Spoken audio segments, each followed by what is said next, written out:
and welcome back to London's Dark Archives.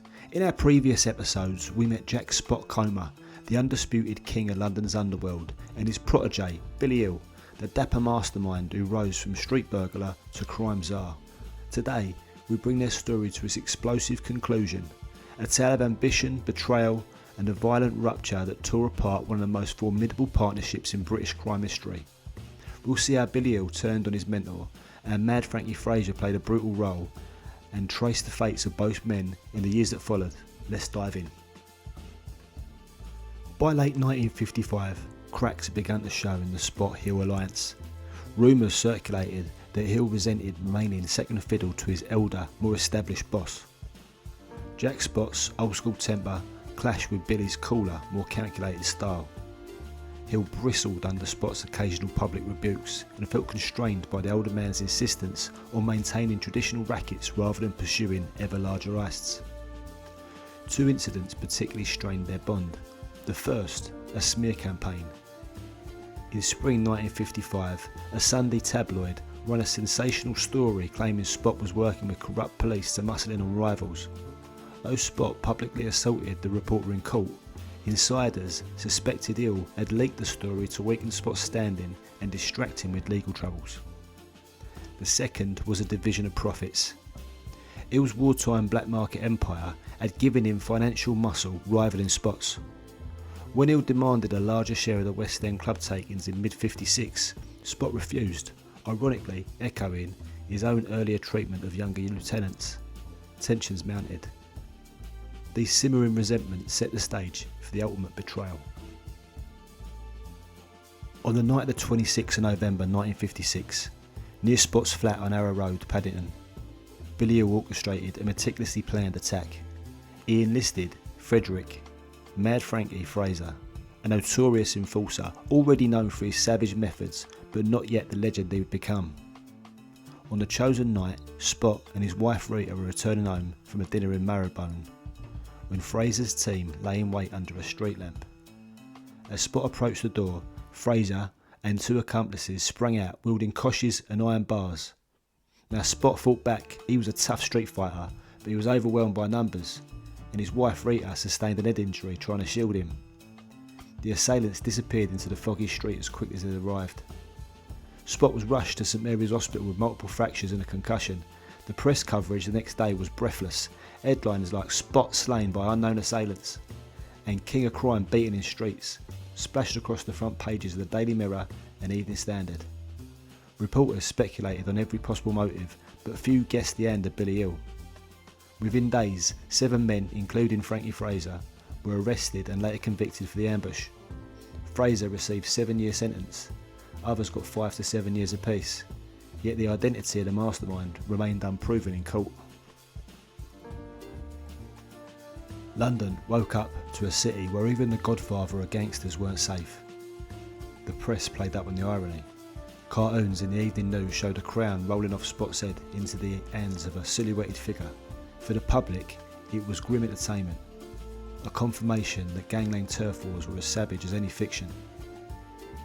Though hospitalised in December 56, Spot was himself arrested on a dubious assault charge, widely seen as triggered by an anonymous tip to police, and spent 6 months remanded before the case collapsed in the summer of 57.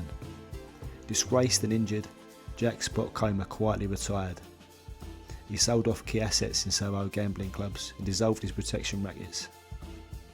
In the 1960s, he opened up a small tailor shop in Kensington, a nod to his old habit of wearing Savile Row suits. He made occasional appearances in court as a witness against smaller gangs, but largely he kept out of headlines. Jack Spot died on the 23rd of February 1996, aged 83, in a modest flat near Notting Hill. His funeral was unremarkable.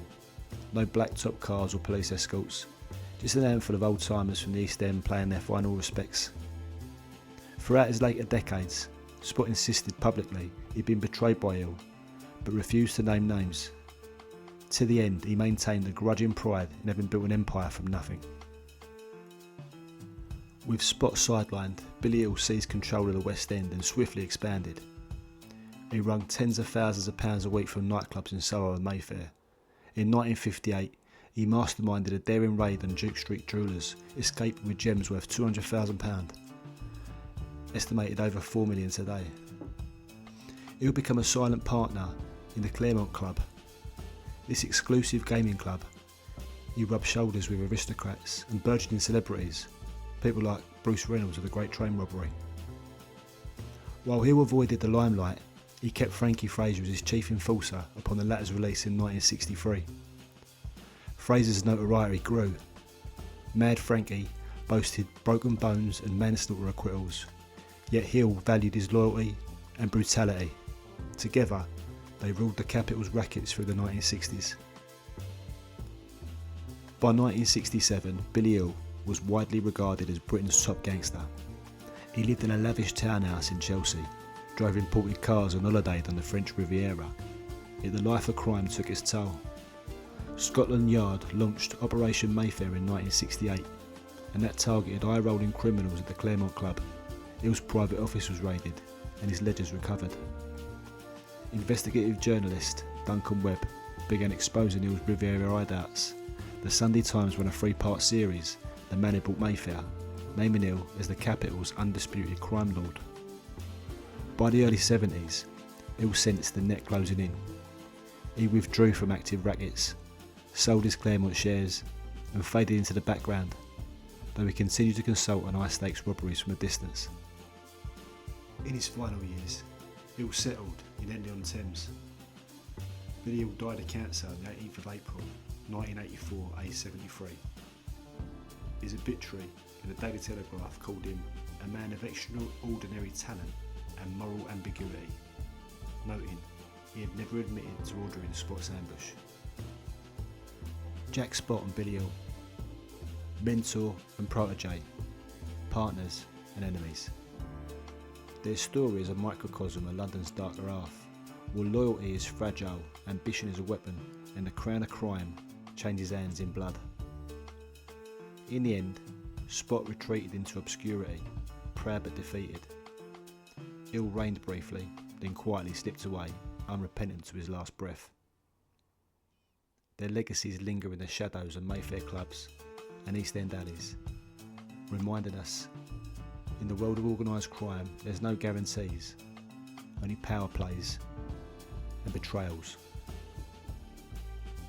Thanks for joining us for this 3-part journey through London's underworld. If you found this series illuminating, please like, subscribe and leave your thoughts below. Until next time, stay sharp, stay curious.